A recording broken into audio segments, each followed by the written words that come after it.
ಖರ್ಗೆ ಪರವಾಗಿ ಮತ್ತೆ ಬ್ಯಾಟ್ ಬೀಸಿದ ಪರಮೇಶ್ವರ್ ಸದ್ಯಕ್ಕೆ ಸಿಎಂ ಬದಲಾವಣೆ ಇಲ್ಲ ಅಂದಿದ್ದಾರೆ.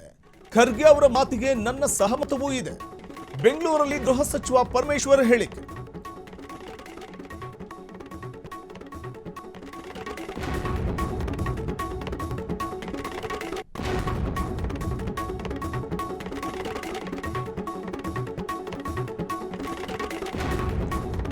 ಸಿಎಂ ಸ್ಥಾನದ ವಿಚಾರವಾಗಿ ಮಲ್ಲಿಕಾರ್ಜುನ ಖರ್ಗೆ ಅವರು ಕೊಟ್ಟಂತ ಒಂದು ಸ್ಟೇಟ್ಮೆಂಟ್ಗೆ ನನ್ನ ಸಹಮತವೂ ಇದೆ ಅಂತ ಪರಮೇಶ್ವರ್ ಹೇಳಿದ್ದಾರೆ. ಖರ್ಗೆ ಅವರು ನಮ್ಮ ಪಕ್ಷದ ರಾಷ್ಟ್ರೀಯ ಅಧ್ಯಕ್ಷರು, ಎಲ್ಲರೂ ಚರ್ಚಿಸಿದ ಅಭಿಪ್ರಾಯಕ್ಕೆ ಬಂದಿರ್ತಾರೆ. ಅವರ ಮಾತಿಗೆ ಬಹಳ ಪ್ರಾಮುಖ್ಯತೆ ಇರುತ್ತೆ. ಬದಲಾವಣೆ ಆಗೋದಾದ್ರೆ ಖರ್ಗೆ ಅವರೇ ಸಿಎಂ ಆಗಲಿ ಎಂದಿದ್ದಾರೆ ಪರಂ. ಬದಲಾವಣೆ ಆಗೋದಾದ್ರೆ ಖರ್ಗೆ ಅವರೇ ಸಿಎಂ ಆಗಲಿ, ಅದರ ಸದ್ಯಕ್ಕೆ ಸಿಎಂ ಬದಲಾವಣೆ ಇಲ್ಲ ಅಂತ ಖರ್ಗೆ ಅವರೇ ಹೇಳಿದ್ದಾರೆ. ಬದಲಾವಣೆ ಇಲ್ಲ ಅಂದಾಗ ಫುಲ್ ಸ್ಟಾಪ್ ಅಂತ ಅರ್ಥ ಅಲ್ವೇ? ಇದು ಗೃಹ ಸಚಿವ ಪರಮೇಶ್ವರ್ ಅವರ ಹೇಳಿಕೆ.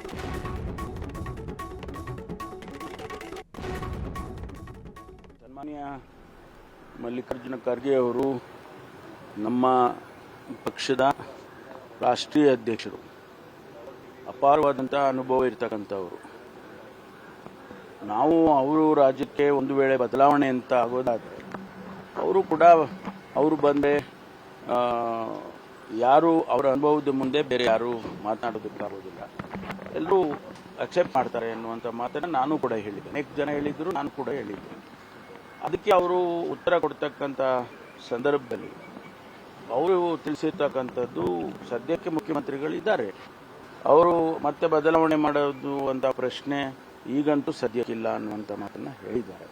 ಅದನ್ನು ಕೂಡ ನಾನು ಸ್ವಾಗತ ಮಾಡ್ತೇನೆ. ಯಾಕೆಂದರೆ ಅವರು ಹೇಳಿದ ಮೇಲೆ ರಾಹುಲ್ ಗಾಂಧಿಯವರು, ಸೋನಿಯಾ ಗಾಂಧಿಯವರು ಮತ್ತು ನಮ್ಮ ವೇಣುಗೋಪಾಲ್ ಅವರು, ಸುರ್ಜೇವಾಲಾ ಅವರು ಇವರೆಲ್ಲ ಕುಳಿತು ಮಾತನಾಡಿ ಎಲ್ಲೋ ಒಂದು ಕಡೆ ಅಭಿಪ್ರಾಯಗಳು ಬಂದಿರುತ್ತೆ ಅಂತ ನನ್ನ ಭಾವನೆ. I may be right or wrong.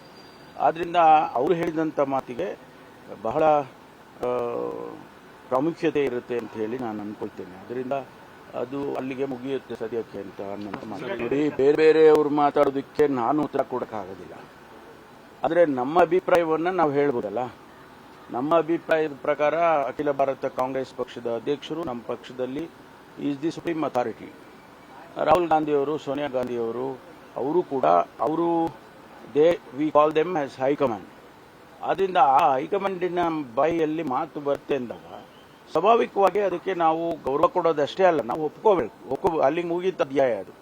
ಆದ್ದರಿಂದ ಅದ್ರ ಬಗ್ಗೆ ಹೆಚ್ಚು ವ್ಯಾಖ್ಯಾನ ಮಾಡೋದ್ರಲ್ಲಿ ಅರ್ಥವಿಲ್ಲ ಅಂತ